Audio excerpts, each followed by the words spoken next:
კარგით, ესე იგი, წინა შეხვედრაზე ჩვენ ვილაპარაკეთ იოანე დამასკელის აი ამ წიგნის შესახებ, რომელიც არის მართლმადიდებლური სარწმუნოების ზედმიწევნითი გარდამოცემა და გითხარით, რომ სამი ნაწილისაგან შედგება მისი ეს შრომა. პირველი არის სიბრძნის მეტყველება და ფილოსოფიური თავების განმარტება, ფილოსოფიური ტერმინების განმარტება, მეორე არის მწვალებლობათა შესახებ განმარტებები, ანუ რა მწვალებლობა საიდან როგორ და როგორ ჩამოყალიბდა და მესამე გახლავთ თვითონ ეს უშუალოდ გარდამოცემა, ანუ მართლმადიდებლური სარწმუნოების აი ფორმულირებებია შეიძლება ითქვას და ჩვენ დასათაურებები წავიკითხეთ მხოლოდ და მხოლოდ. ფიქრობდი რომ ტექსტი წამეკითხა, მაგრამ გუშინ ერთი საჭირბოროტო საკითხი, რომელიც მინდა გითხრათ, რომ თანამედროვე საზოგადოებას ძალიან აღილვებს.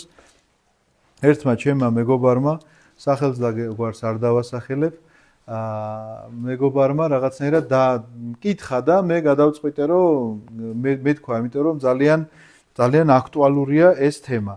ეს თემა ეხება რას? ეს თემა არის აპოკრიფული ლიტერატურა. აპოკრიფული ლიტერატურა გახლავთ ასე რომ თანამედროვე ქართულად რო გავიგოთ რას ნიშნავს, ეს არის აკრძალული ლიტერატურა. ოღონდ აკრძალვა შეიძლება და ყოფილიყო ორნაირი. რას გულისხმობს ეს აკრძალვა? ნახეთ, პირველ რიგში გულისხმობდა ერთი ვარიანტი, უბრალოდ პირველ რიგში არა. პირველი ვარიანტი შეიძლება ვთქვათ, რომ აკრძალვა გულისხმობდა რას? იცით, რომ არსებობდა რაღაცნაირად ისეთი საღვთისმეტყველო წიგნები, ან მაგალითად ესე ვთქვათ, აი ლიტურგიკული მსახურების სამღვდელო წიგნი და საუნდელმთავრო წიგნი, რომელიც არ უნდა ყოფილიყო საზოგადოებაში ესე გავრცელებული, იმიტომ რომ არ დაემახინჯებინათ და არ შეერყვნათ და მინდა გითხრათ, რომ ამას წერილობითაც კი ერიდებოდნენ პირველ საუკუნეებში, არ წერდნენ ამას, რომ მაგალითად ლიტურგიას, რომელსაც ჩვენ მსახურობთ, წიგნად არ ყოფილიყო, რომ ვიღაცას არ დაემახინჯებინა და არ გაეუღმართებინა რაღაც იქაურობა, ამიტომაც იყო ასეთი რამ, რომ ზეპირად გადაეცემოდა. მე რომ მღვდელი ვიყავი, თქვა და ჩემს ხელში იკურთხებოდა დიაკონი, ჩემს სახურებას ის უყურებდა, ჩემს ლოცვებს ის უსმენდა და უნდა ესწავლა აქედან და რომ ისწავლიდა, მერე უკვე თქვა დაასხავდნენ ხელს მღვდლად და ასე აგრძელებდა მსახურებას, რომ არ ყოფილიყო რაღაც ასე გაფრთხილება იყო და შეიძლება ითქვას, რომ ამ მხრივ ესეც აკრძალული ლიტერატურა შეიძლება ითვლებოდა რაღაც გარკვეულ მომენტში, მაგრამ არსებობს მეორე აკრძალული ლიტერატურა, არა იმიტომ რომ პოლიცია დაგადგება თავზე და დაგიჭერს, არამედ უბრალოდ მისი გაუკუღმართებული სწავლების გამო. აბსოლუტური გაუკუღმართება. არსებობს კიდე მესამეც უნდა ვთქვათ, რომ არც გაუკუღმართება არ არის შიგნით, მაგრამ არც დიდი სარგებელი არ არის, ამიტომ ესეთი ლიტერატურა შეიძლება ესეთი ხელმისაწვდომი ყოფილიყო ყველასთვის და ყველას წაეკითხა, თუმცა კი ღვთივსულიერად ის არ ითვლებოდა.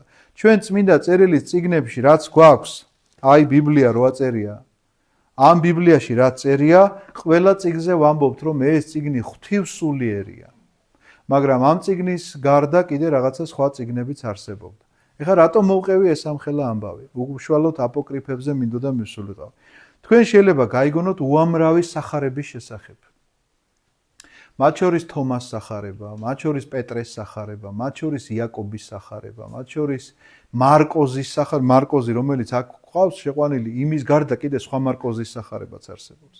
და მე მინდა გითხრათ ამ სახარებების წარმომავლობის შესახებ. თქვენ უნდა იცოდეთ ეს, იმიტომ რომ ვიღაცა შეიძლება მოვიდეს და ძალიან ისეთი საცტური აქვს ამას სხვათა შორის, იმიტომ რომ იქ სწორედ ისე წეროს, შეიძლება რაც შენ გაწყობს.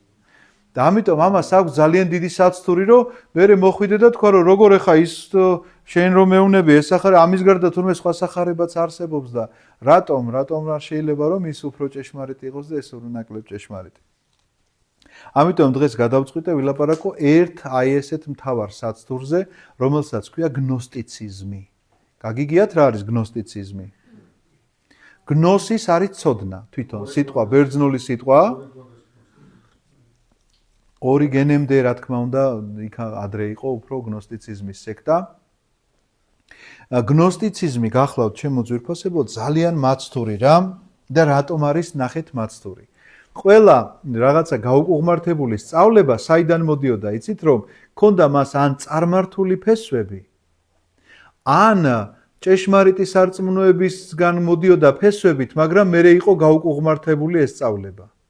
ანუ ნახეთ როგორ არის წარმართული, რომელსაც ჭეშმარიტებასთან არანაირი კავშირი არ აქვს, ის სწავლებაა ერთი და ვამბობთ რომ წარმართულია, მეორე აგერ ნამდვილად აღმოცენდა თქვათ ქრისტიანული იყო თავიდან, მაგრამ გაუკუღმართდა მერე თქვათ არიოზმა გაუკუღმართა რაღაცა ქრისტიანული სწავლება დოგმატი თვითონ ქრისტეს კაცობის შესახებ.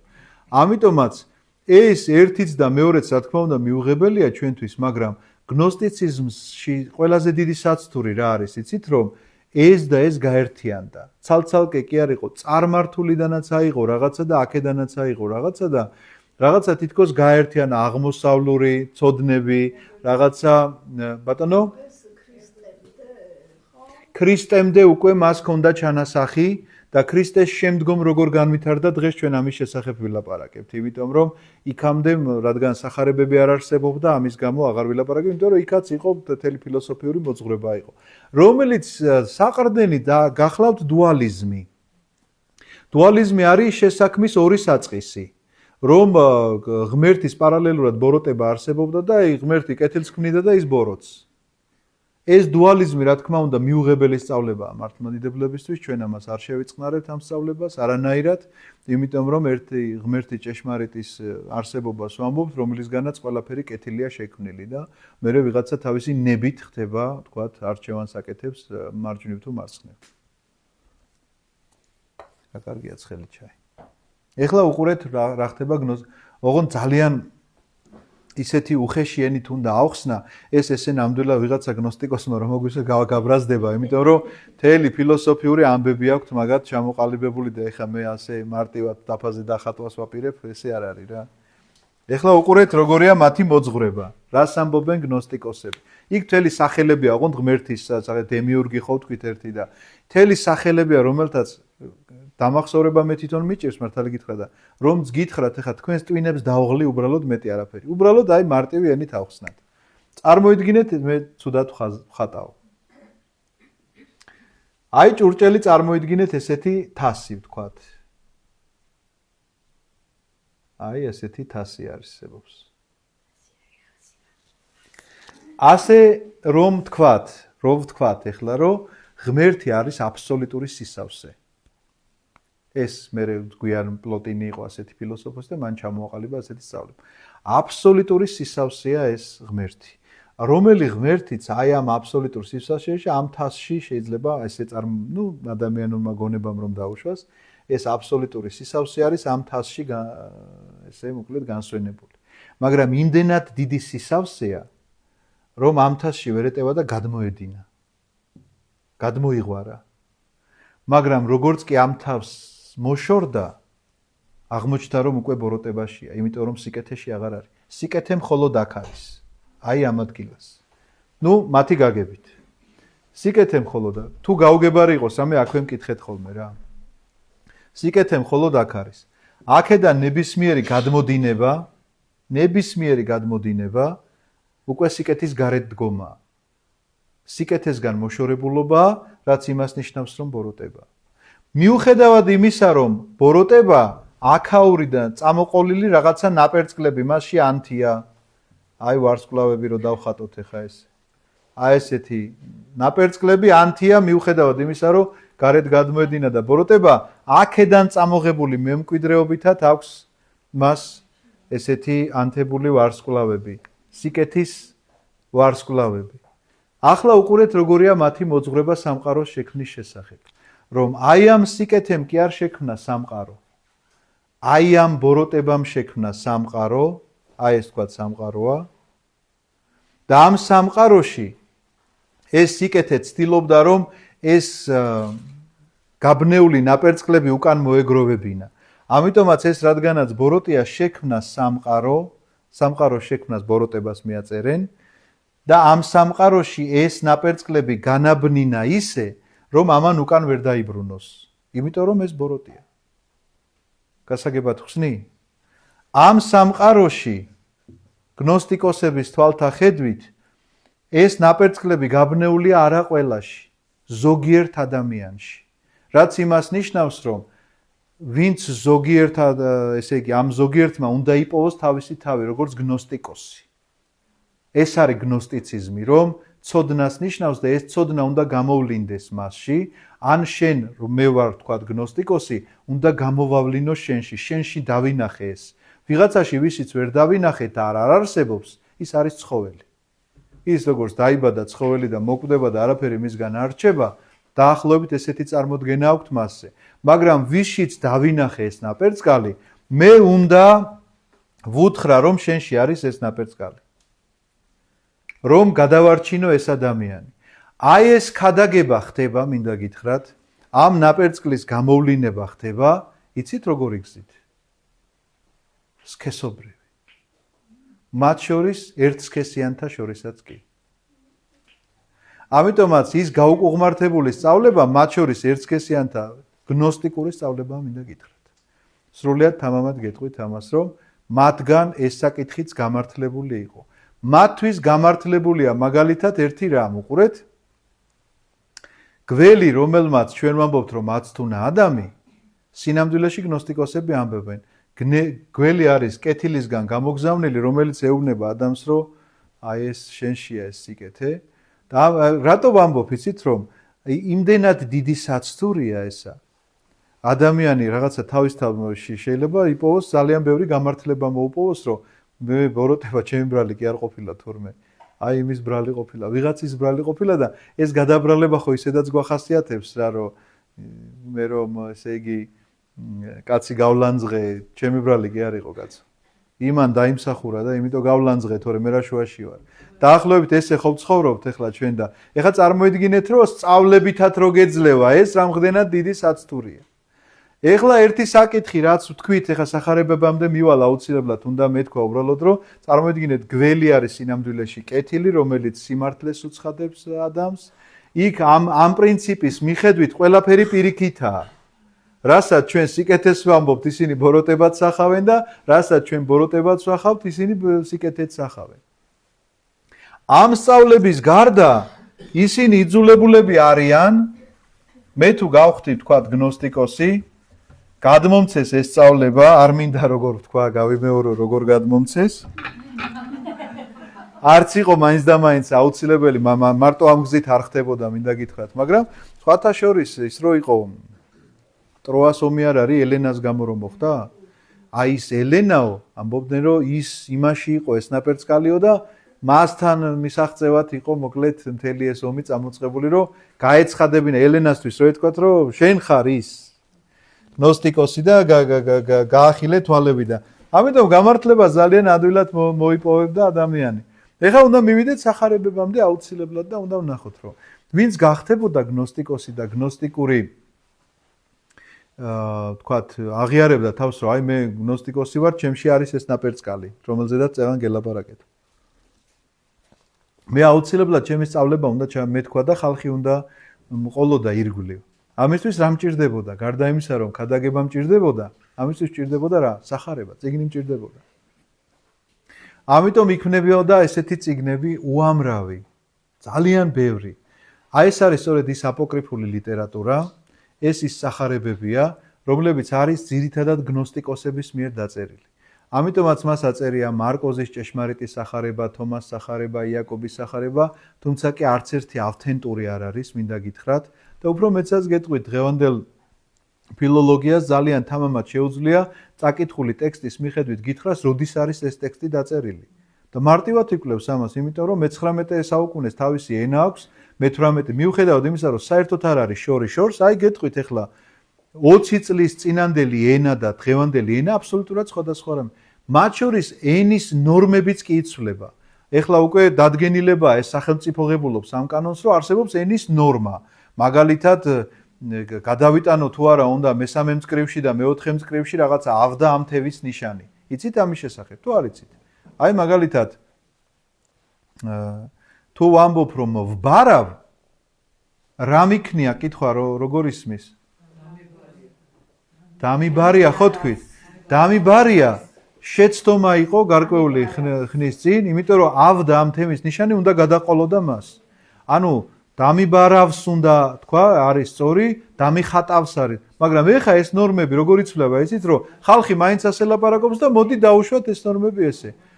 მინახი ხარ კი არ არის, უпростоრად ეს ნორმა ესეთი იყო, რომ მინახი ხარ არ არის სწორი ფორმა. მინახავ ხარ არის სწორი ფორმა. მაშინდელი ნორმის მიხედვით. დღევანდელ დღეს უკვე შეიძლება ეს.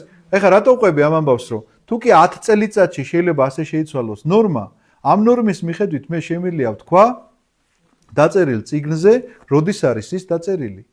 იმიტომ რომ ამ ნორმით ასე ლაპარაკობდნენ ამ წლებში. აქედან გამომდინარე იმ სახარებებზედაც ბუნებრივია ჩვენ გვაქვს სრული წვდომა, სადაც შეგვიძლია ვთქვათ, რომ ეს არ არის პირველი 1000 წლეულის სახარებები. ეს არის მეორე და მესამე 1000 წლეულის სახარებები, როდესაც ადამიანებმა დაწერეს ეს და რაღაცა საკუთარ ვიღაცისგან მოყოლილს რაღაცა თავისი ის მიამატეს, უნდათ რაღაცა აწყობდათ და ასე შემდგომ და გახდა მოკლედ მე ეს სახარებები ვიღაცისთვის ძალიან დიდი საცდური. ამაზე დიდი შრომა აქვს მიძღვნილი ირინეუს ლეონელს. მან ფაქტიურად გააცამტვირა ეს გნოსტიკური სწავლება და თითქოს იმის შემდგომ აღარ უნდა კონდეს რაღაცა ესეთი ფესვები, რომ სადმე კიდე გაიხაროს რაღაცა ყლორტმა. მაგრამ მიუხედავად ამისა ადამიანებში ჩნდება მაინც ძალიან დიდი საცდური ამასთან დაკავშირებით, იმიტომ რომ აგერ გვეუბნებიან, რომ იუდას სახარება აღმოაჩინეს. აი ვიპოვეთ იუდას სახარება, გვეუბნებიან და მართლაც აწერია ზეეთო ავტორი იუდა, რომელიც ამბობს ასეთ რამეს, რომ ერთმანეთში მოილაპარაკეს ქრისტემ და იუდამ, რომ ასე უნდა გაეკეთებინათ ეს ყველაფერი და ჩვენთვის მე სხვანაირად უნდა მოეწედინოთ, რომ გარიგება უნდა მომხდარიყო. ნუ რაღაცა ასეთი ბოდვებია, იქ რაღაცა სხვა სახარებებში კიდე შეიძლება სხვა რამ წაიკითხოთ, რომელიც აბსოლუტურად არ მოდის თანხმობაში იმ სწავლებასთან და იმ გარდამოცემასთან, თუნდაც, იმიტომ რომ გარდამოცემაც არანაკლები სიწმინდეა ჩვენთვის არ მოდის სწავლებაში ამ გარდამოცემასთან და სახარებასთან, რომელიც მიუღია წმინდა მამებს. საიდან ვიცით რა მიუღიათ? ჩვენ გვაქვს მოციქულთა განჩინება. ეს არის 85 განჩინება, რომ ჩამოთვლილია მოციქულები, რა განჩინებას იძლევიან თქვათ იქ ეპისკოპოსი, მღვდელი, რაღაცა იერარქიული, რაღაცა ეკლესიის საზღვრები, რაღაცებს და 95 კანონია, რომ თქვენთვის უნდა იყოს წმინდა წიგნები. ამ წმინდა წიგნებში არის 4 სახარება. მათე, მარკოზი, ლუკა და იოანე. მოციქულებმა განაჩინეს ეს. მოციქულებმა განაჩინეს ბოლოში მიწერილია კლიმენტი რომაელის ხელმოწერით არის, იმიტომ რომ კლიმენტი იწერდა ამას ყველაფერს, პავლე მოციქულის მოწაფე იყო. იწერდა ამას ყველაფერს და წერილობითი დასტური გვაქვს მისი, რომ მოციქულებმა ასე თქვეს და მოციქულებმა ეს დაადგინეს. ნუ ახლა ამის შემდგომ, იცით რა, ნაკლებად თუ იცნობ ამ ისტორიას, ნაკლებად თუ ინტერესდები ან კითხულობ ან თქვათ რა, შეიძლება ნებისმიერმა რამემ გაგიტაცოს და გონია რომ აღმოაჩინე ახალი ველოსიპედი, რომლითაც ესე იგი შეძლებ გადაადგილებას და სინამდვილეში ესე არ არის ჩემო ძვირფასებო, ამას ყველაფერს თავისი ისტორია აქვს და უნდა ჩაიხედოთ ღრმად, არ დაიზაროთ და დაინტერესებულ, უბრალოდ კომპეტენტურ ადამიანებს კითხოთ, რომ როგორ შეიძლება იქნას გაგებული ეს სახარებები, რას ნიშნავს ეს სახარებები, გარდა იმისა, რაც ვიცით 4 და კანონიკური და სხვა ის ლიტერატურა, რომელი ლიტერატურაც არ ეთანხმება მოკლედ წმინდა წერილს ან წმინდა მამათა სწავლებას. ჩვენი საყრდენი ყოველთვის ვიმეორებ და კიდევ ერთხელ გეტყვით, გახლავთ წმინდა წერილი და 7 მსოფლიო საეკლესიო კრება. ეს გახლავთ ის ორი სვეტი, რომელზედაც არის დაფუძნებული მთელი ჩვენი მართლმადიდებლური სწავლება. დიახ.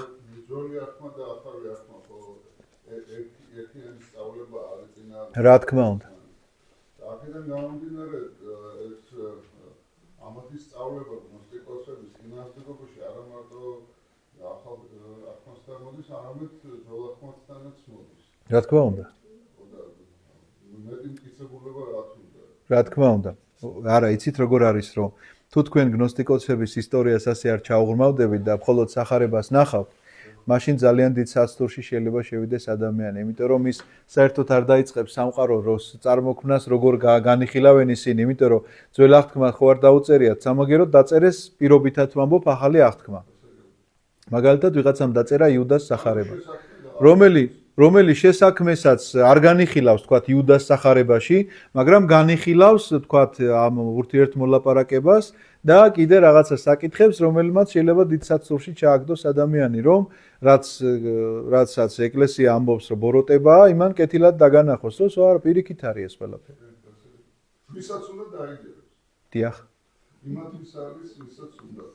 იცით როგორ არის, უფრო ჩვენ ხო იოლ გზებს ვეძებთ რა და ხანდახან მეც მაწყობს რომ დავიჯერო რა, მაგრამ ვიცი რომ არ შეიძლება და ვიცი ისტორია და აქედან გამომდინარე. არა, მითხრას ერთია და ისტორია უნდა ვიცოდე, რომ ერთია რომ რაღაცაზე რომ მე მითხრარ ეხლა რომ აი ვერ მიხსნიდნენ ხოლმე ადამიანები. არ აიღო თქვა ტელეფონი, არ შეიძლება მეუბნებიან. აი რატომ არ შეიძლება უნდა დამისაბუთო. გახსოვთ ერთი პერიოდი იმაზე რომ იყო ლაპარაკი რომ პირადობის მოწმობები არ აიღოთო. მე კითხვას ვსვავდი, რატომ არ უნდა ავიღოთ პირადობის მოწმობები? იქნება ამიხსნათ ვინმე. პირადობის მოწმობას რომ ჩავიდებ ჯიბეში, ამის შემდგომ რა იცვლება ჩემში? თუ ამას მეტყვით და დამისაბუთებთ, რა თქმა უნდა, პირადობის მოწმობას კი არა, თუ რამე საბუთი მაქვს, ყველაფერს დავხევ. ყველაფერს დავხევ აბსოლუტურად. თუ ამ, მაგრამ როდესაც ვერ გისაბუთებს ადამიანი და გეუბნება რომ შტრიხ-კოდი აქვს, იცი რა შტრიხ-კოდი აქვს, აი ყველაფერს დღეს, აი ლოცვანი რო გამოდის, ამასაც შტრიხ-კოდი აქვს რა. რა სუაშია შტრიხ-კოდი. ამიტომაც ნახეთ სულ მახსოვს ერთი იგავი იმისა, რო წაიყვანეს ბავშვი ზოოპარკში. და აინტერესებდა თურმე პატარა თხუნელები და ის რაღაცა ქვეწარმავლები და მღრღნელები და წავიდა ამის დასათვალიერებლად. რომ მოვიდა სახში ეკითხებიან, სპილო ნახეო? უიო, სპილო არ დამინახავსო. სპილო არ დაუნახავს, იმიტომ რომ რაც აინტერესებდა იმას უყურებ. ჩვენი გონება ხანდახან ასე არის, რომ სპილოს კი ვერ ხედავს. ხედავს რაღაცა ის მღრღნელები, რომლებიც იქეთ დაძვრებიან წინ და უკან. ეხლა რა პრობლემის წინაშე დგას საზოგადოება, ნახეთ? ეშინიათ ერთი რამის, რომ ვინმე არ დაგვაწეროს შუბლზე და ხელზე გამოცხადებაში წერია 666 და ვინმე არ დამაწეროს შუბლზე და ხელზე 666 და იცით როგორ აბსურდამდე მიდის ადამიანი. ახლა ვინმემ რომ დამიჭიროს. ძალადობრივად გადამიგრიხეს ხელები თქვა და ტატუ გამიკეთეს თქვა, ამოტვიფრეს ჩემ შუბლზე 666. რა შეიცვლება ჩემში? როდესაც წერია შუბლი და როდესაც წერია ხელი, თქვენ უნდა იცოდეთ. შუბლი არის შენი გონება და ხელი არის შენი საქმიანობა.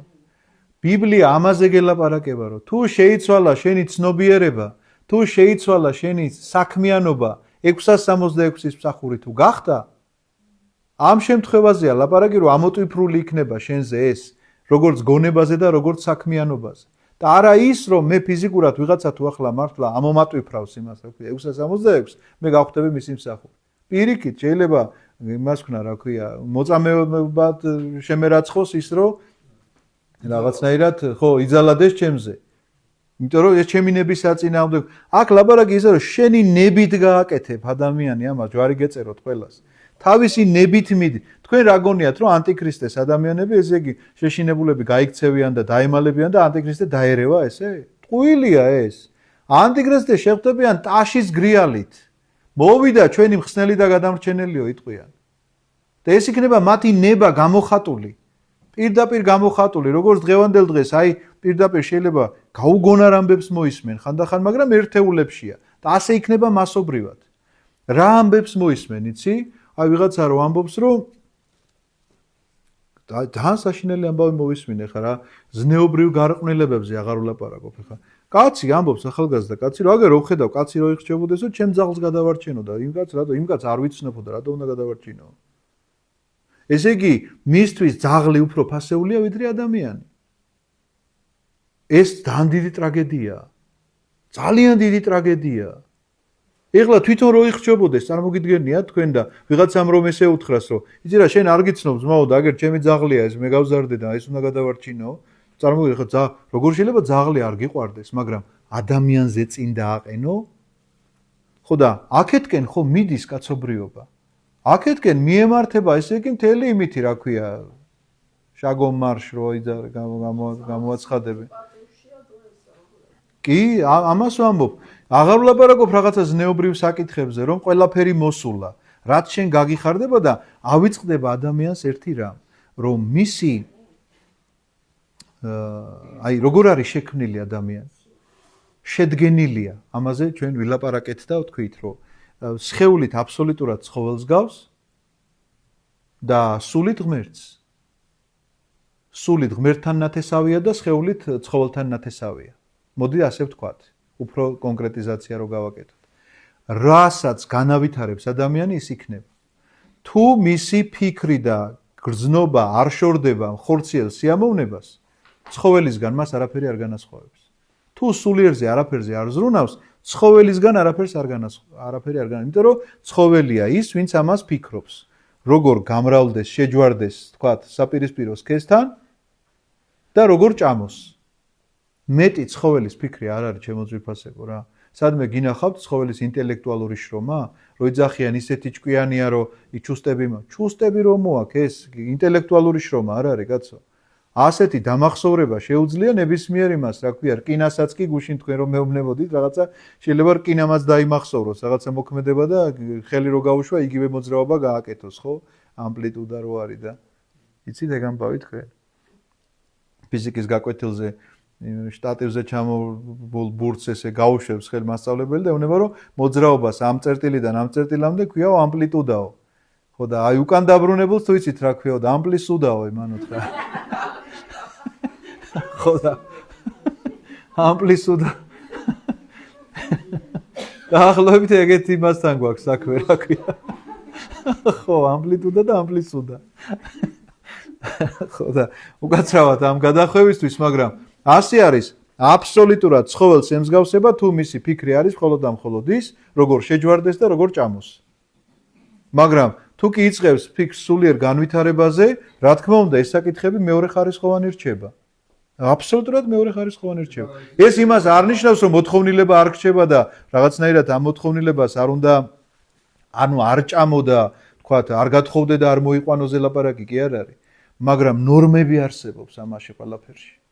და ამ ნორმების არ დაცვა ნიშნავს ცხოველზე მიმსგავსებას, იმიტომ რომ ცხოველია სადაც მოუნდება, რაც მოუნდება და ვისთანაც მოუნდება, იმას გააკეთებს. ხო მართალია? შეჭამს შეიძლება საკუთარ მშობელს თუ შვილს თუ მოშივდება, მისთვის მოსულია ეს ამბავი და მორალური პასუხი მას არ მოეთხოვება ამაზე. და შენ ადამიანი ხარ. აი ეს არის განსხვავება.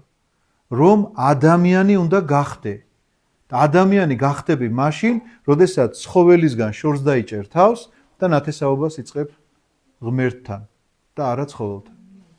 ნახავთ, ხო არსებობს ესეთი ხიფათიც, რომ ეკლესიაში ადამიანი დადიოდეს რელიგიური მოთხოვნების დასაკმაყოფილებლად და არა მაგალითად მაცხოვართან ყოფნისთვის და იმისთვის, რომ შეიცვალოს და მაცხოვართან ესეც ხო საშიში არის. ბატონო მარკოზ, ესე იგი საშიში არის აბსოლუტურად ყველაფერი. მონასტერში ცხოვრებაც საშიშია, მაგ-კუთხით შეიძლება არასწორად ცხოვრობდეს კაცი. მონასტერში წავიდეს, ბერად დაღიკვეცოს და არასწორი იყოს, საფუძველში იყოს არასწორი მისი მოქმედება, რომ ბერად რატომ წავიდა არ იცოდეს. მონაზვნობა რატომ მიიღო შეიძლება არ იცოდეს. მღვდელი რატო გახდა შეიძლება არ იცოდეს. ანუ გონია რომ იცის და სწორად იქცევა, მაგრამ სინამდვილეში სწორი საძირკველი არ კონდეს ჩასხმული სახლს რო აშენებ თუ სწორი საძირკველი არ გაუკეთე, ამ სახლს არ უწერია დიდი დღე.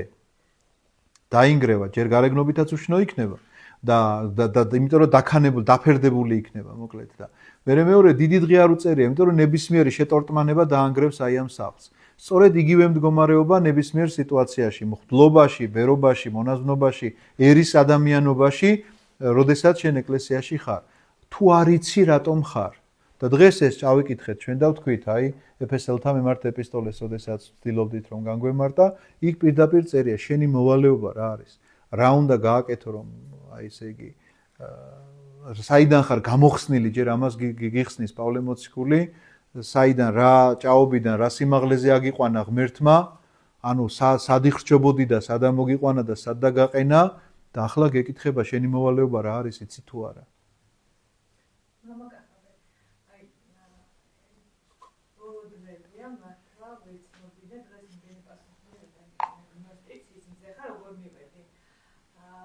ნაკ ჰამადიში აღმოაჩინეს 1958 წელს. ახლა ხანს ეს 12 კოდექსი, რომელიც მერად გნოსტიკურია და ამბობენ, რომ ეს დაედო საფუძვლად ძალიან მნიშვნელოვან ნაშრომს კავიურისა, სადაც ჩანახატებია და ძალიან პოპულარული სხვადასხვა ეს წიგნიც აკრძალეს და 1930 წელს და თუ არ ვცდები 2001 წლამდე არ გამოუშვეს და შემდეგაც ძალიან დიდი პრობლემები ჰქონდა.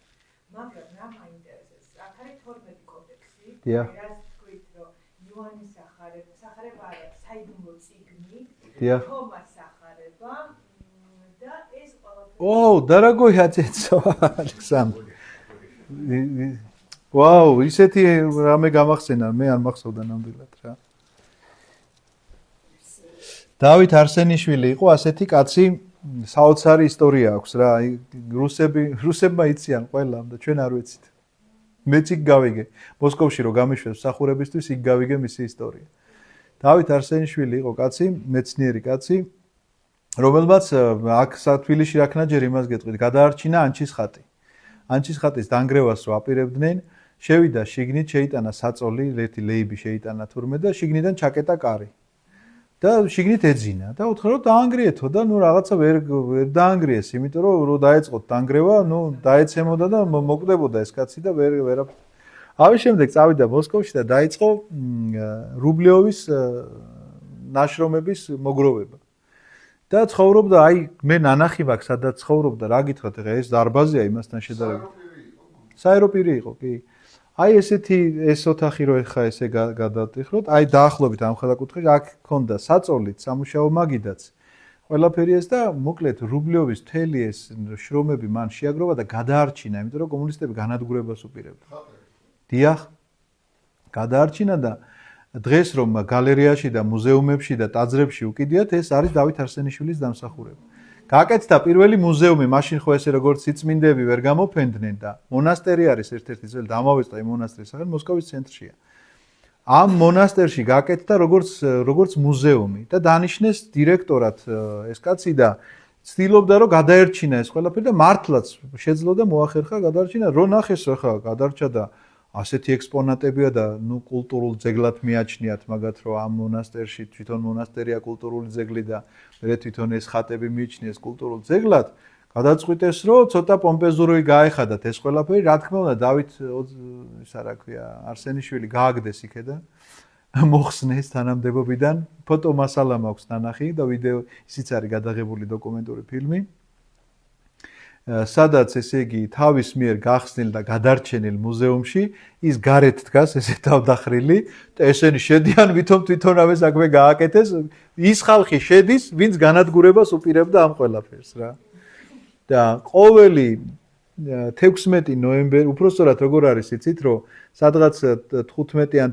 შაბათი კვირა როდის დაემთხვევა დღეს ახან 15-ში რო დამთხვეოდა 15-ში აღნიშნავ ყოველ ამ კვირას იხდიან დიდ პანაშვიდს მის სახელზე და ტარდება სამეცნიერო კონფერენცია დავით არსენიშვილის სახელზე. მოსკოვში ხდება ეს ამბავი და მე რომ იქ მსახურობდი, ჩამოდიოდნენ ყოველთვის მეცნიერები და მე საერთოდ ამომივარდა თავიდან, რომ ეხლა ნოემბრის ეს შუა რიცხვი.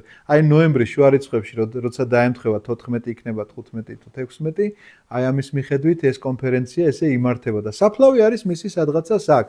მიახლოებით ვიციო ეხლა მამაო არის ნეველში მარჯანიშვილზე რო ალექსანდრე ნეველის ეკლესია, აი ამ ეკლესიის მღვდელმსახურია რა და რუსია და აი წარმოიდგინეთ რუსებს აქვთ ასეთი პატივისცემა და სიყვარული.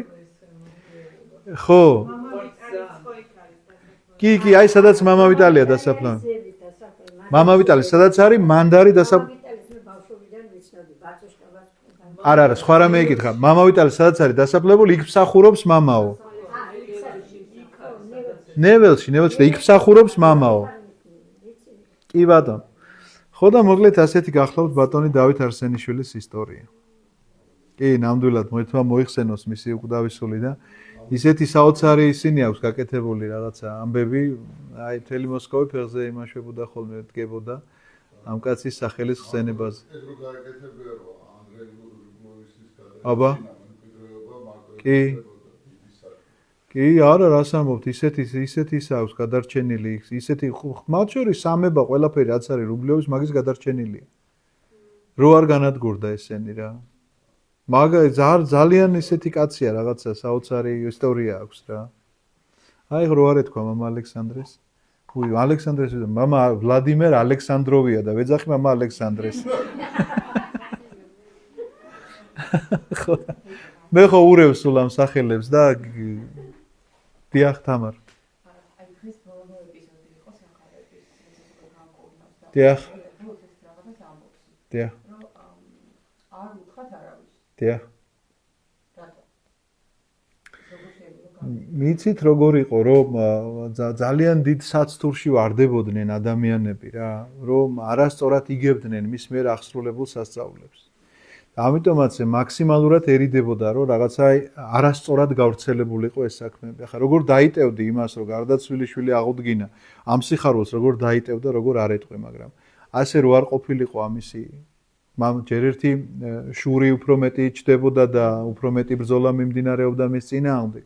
და მეორე არასწორად ვრცელდებოდა რაღაცა საკითხები, რომლებიც ამეტებდნენ, გადააჭარბებდნენ, როგორც გვჩვევია ხოლმე, ხო იცი, რაღაცა ესე იგი ადამიანებს ხო გვჩვევია ესე, რომ ბუზს რო დაინახავ და სპილოვნახეო რო იტყვი და ახლობით ესეთი ამბები და რაღაცა ზღაპარს არ უნდა დამსგავსებოდა ეს და რეალური უნდა ყოფილიყო ყველაფერი ის აღწერილობა. რატო წერია იონეს სახარებაში, რომ ის რო დავწეროთო ყველაფერი რაც მან აღასრულაო, ერთ-ერთი წიგნი ვერ დაიტევს. როგორ ვერ დაიტევს?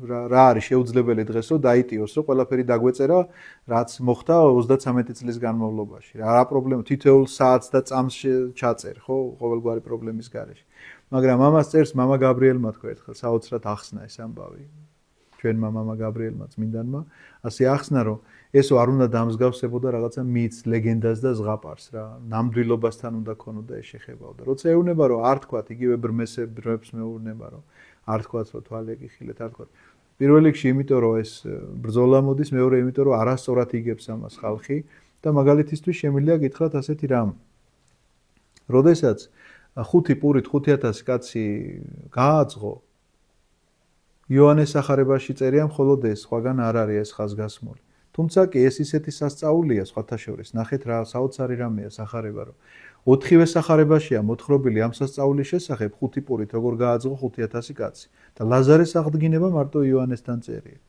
ნაკლები სასწაულია ლაზარეს აღდგინება ვიდრე 5 პურით გაძღო. მაგრამ საქმე რაშია იოანესთან როგორ გრძელდება? ხალხმა რო ნახა ეს სასწაული, ამის შემდგომი ნაბიჯი იცი რა იყო? გადაწყვიტეს რომ უნდა გაემეფებინათ. რომ ეს უნდა გამختارიყო მეფე. და მიზეზი რა არის ამისა? გაძღნენ. მუქთაპური. ის კი არა ვთქვათ რომ გამოხსნაზე რო ელაპარაკება და ვთქვათ რაღაცა სხვა დიდი უფრო სასწაულები აქვს. არც ბრმას რო თვალი აღუხილა, აგერ შენს გვერდზე დაბადებული კაცი არის, რომელიც დაბადებიდან ბრმა არის და ხედა უცბად რო თვალი აეხილა, რა შეიძლება იყოს ამას დიდი სიხარული და ბედნიერება. თურმე ამაზე დიდი სიხარული და ბედნიერება არის, რომ გაძეხი.